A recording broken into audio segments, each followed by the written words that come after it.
स्वागत है आपका पीके बायो कॉन्सेप्ट में। मैं हूं प्रमोद कुमार। आज डिस्कस करेंगे हम मल्टीपल एलीलिज्म को। मल्टीपल एलील्स को पढ़ने से पहले हम जानते हैं कि ये एलील्स क्या होते हैं।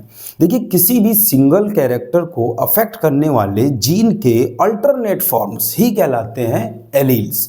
जैसे स्टेमाइट। स्टेमाइट एक कैरेक्टर हो गया। इस स्टेमाइट के दो कॉन्ट्रास्टिंग ट्रेट्स होते हैं, टॉल एंड ड्वार्फ। टॉल के लिए अगर हम कैपिटल टी जीन ले लें और ड्वार्फनेस के लिए स्मॉल टी, तो जो कैपिटल टी और स्मॉल टी जीन्स हैं यही होते हैं एलील्स, क्योंकि दोनों ही जीन्स एक ही कैरेक्टर स्टेम हाइट को अफेक्ट कर रहे हैं। जो एलील्स होते हैं ये ओरिजिनल वाइल्ड जीन में म्यूटेशन के कारण डेवलप होते हैं। म्यूटेशन जेनेटिक मटेरियल में जो सडन चेंज होते हैं, अचानक परिवर्तन होते हैं, उन्हीं को कहा जाता है म्यूटेशन। इसी चैप्टर में हम म्यूटेशन को डिटेल में आगे डिस्कस भी करेंगे। तो ध्यान दें कि एलील्स जो हैं ये वास्तव में होते जीन्स ही हैं, लेकिन एक ही कैरेक्टर को, एक ही लक्षण को अफेक्ट करने वाले जीन के जो एक से ज़्यादा फॉर्म्स होते हैं वही कहलाते हैं एलील्स। सामान्यतः किसी एक इंडिविजुअल की बात करें या एक ऑर्गेनिज्म को देखें, एक जीव को देखें, तो उसमें एक कैरेक्टर के लिए दो एलील्स होते हैं। एक एलील उसे मेल पेरेंट से मिलता है और दूसरा एलील फीमेल पेरेंट से। लेकिन अगर हम पॉपुलेशन को देखें, यानी एक ही स्पीसीज के मेंबर्स के ग्रुप की बात करें, तो उसमें कई कैरेक्टर ऐसे होते हैं जिनमें एक कैरेक्टर को अफेक्ट करने के लिए जीन दो से ज़्यादा टाइप के होते हैं, या हम कह सकते हैं कि दो से ज़्यादा टाइप के एलील्स मिलते हैं। बस यही एलील्स कहलाते हैं मल्टीपल एलील्स, और ये फिनोमेना ही कहलाती है मल्टीपल एलीलिज्म।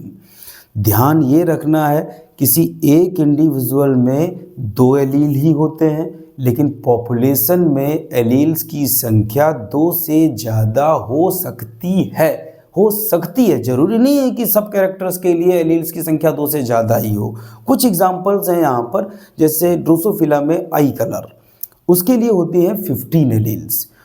रैबिट्स में कोट कलर के लिए 4 एलील्स, और ह्यूमन बींग्स में ब्लड ग्रुप के डिटर्मिनेशन के लिए पाई जाती हैं 3 एलील्स, IA, IB और IO। यहाँ पर जो मल्टीपल एलील्स हैं, इन एलील्स की कुछ कैरेक्टरिस्टिक्स हैं, 4 मेजर कैरेक्टरिस्टिक्स हैं। पहली कैरेक्टरिस्टिक जो है वो ये है कि मल्टीपल एलील्स होमोलोगस क्रोमोसोम के सेम लोकस पर मिलती हैं। दो टर्म आए, होमोलोगस और लोकस। पहले होमोलोगस जानते हैं। देखिए, जो डिप्लॉइड ऑर्गेनिज्म होते हैं, हम लोग भी डिप्लॉइड हैं, हमारे अंदर 23 पेयर्स क्रोमोसोम हैं। हर पेयर का एक क्रोमोसोम हमें मदर से मिला है और दूसरा क्रोमोसोम फादर से मिला है, और ये जो पेयर है, इस पेयर के दोनों क्रोमोसोम पर जीन्स सेम है। अगर एक क्रोमोसोम पर हम मान लेते हैं, जैसे 9th क्रोमोसोम ही है, 9th क्रोमोसोम पर ब्लड ग्रुप की जीन होती है, अगर इस पॉइंट पर ब्लड ग्रुप की जीन है, फादर का क्रोमोसोम है ये, और दूसरा मदर का क्रोमोसोम, तो उस क्रोमोसोम पर भी सेम पॉइंट पर ब्लड ग्रुप की ही जीन होगी। ये पॉइंट जो मैं कह रहा हूँ, यानी जो पोजीशन, जो लोकेशन बता रहा हूँ, ये लोकेशन, जीन की जो लोकेशन है, यही लोकेशन कहलाती है लोकस। तो जो मल्टीपल एलील्स होते हैं वो होमोलोगस क्रोमोसोम के सेम लोकस पर मिलते हैं। क्लियर? दूसरा है कि जो मल्टीपल एलील्स होते हैं ये केवल पॉपुलेशन लेवल पर पाए जाते हैं। एक इंडिविजुअल में केवल 2 एलील ही होते हैं। नेक्स्ट पॉइंट है कि मल्टीपल एलील्स के बीच में कभी भी क्रॉसिंग ओवर नहीं होती। क्रॉसिंग ओवर एक लाइन में जानिए, बाद में इसे डिटेल में डिस्कस करते हैं। जो होमोलोगस क्रोमोसोम होते हैं, इन होमोलोगस क्रोमोसोम में क्रोमोसोमल फ्रेगमेंट्स का एक्सचेंज कहलाता है क्रॉसिंग ओवर, और मल्टीपल एलील्स के बीच में कभी भी क्रॉसिंग ओवर नहीं होती। नेक्स्ट एंड लास्ट कैरेक्टरिस्टिक है कि जो मल्टीपल एलील्स होते हैं वो सिंगल कैरेक्टर, या कहते हैं सेम कैरेक्टर को ही अफेक्ट करते हैं। अब थोड़ा सा यहाँ पर ब्लड ग्रुप के जो 3 एलील्स हमने अभी सुने थे, IA, IB, IO, इनको देख लेते हैं। जो ब्लड ग्रुप के एलील्स होते हैं ये एक पर्टिकुलर ग्लाइकोप्रोटीन की सिंथेसिस से रिलेटेड होते हैं। IA एलील से सिंथेसाइज होती है ए ग्लाइकोप्रोटीन, IB एलील से सिंथेसाइज होती है बी ग्लाइकोप्रोटीन, जबकि IO एलील से किसी भी टाइप की कोई भी ग्लाइकोप्रोटीन सिंथेसाइज नहीं होती। RBC पर इन ग्लाइकोप्रोटीन्स में से कौन सी ग्लाइकोप्रोटीन या कौन कौन सी ग्लाइकोप्रोटीन्स प्रेजेंट हैं या एब्सेंट हैं, इस बेस पर 4 टाइप के ब्लड ग्रुप होते हैं। Blood group A, blood group B, blood group AB और ब्लड ग्रुप O। यहाँ पर अगर RBC की सरफेस पर A ग्लाइकोप्रोटीन है तो उसका ब्लड ग्रुप हो जाएगा A। अगर B ग्लाइकोप्रोटीन है RBC पर तब हो जाएगा ब्लड ग्रुप B। अगर दोनों टाइप की ग्लाइकोप्रोटीन्स हैं RBC पर तब हो जाएगा ब्लड ग्रुप AB। और अगर कोई भी ग्लाइकोप्रोटीन ना तो A है और ना ही B है तब ब्लड ग्रुप हो जाएगा O। किसी भी कैरेक्टर के लिए 2 एलील्स चाहिए तो ब्लड ग्रुप के कैरेक्टर के लिए भी 2 एलील चाहिए।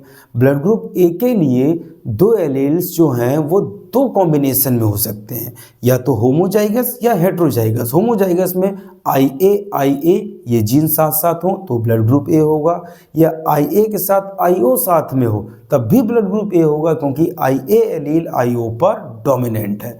उसी तरह से IB साथ साथ हो या IB के साथ IO एलील हो तब ब्लड ग्रुप होगा B, और यहाँ पर IB एलील IO पर डोमिनेंट है।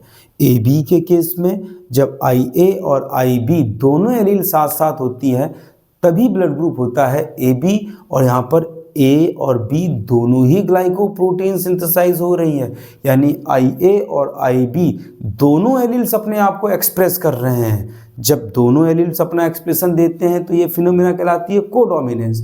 तो ध्यान रखना है IA और IB एलील्स के बीच में कोडोमिनेंस होती है, जबकि IO जीन जो है वो IA और IB के सापेक्ष रिसेसिव होती है। नेक्स्ट और लास्ट है यहाँ पर ब्लड ग्रुप O।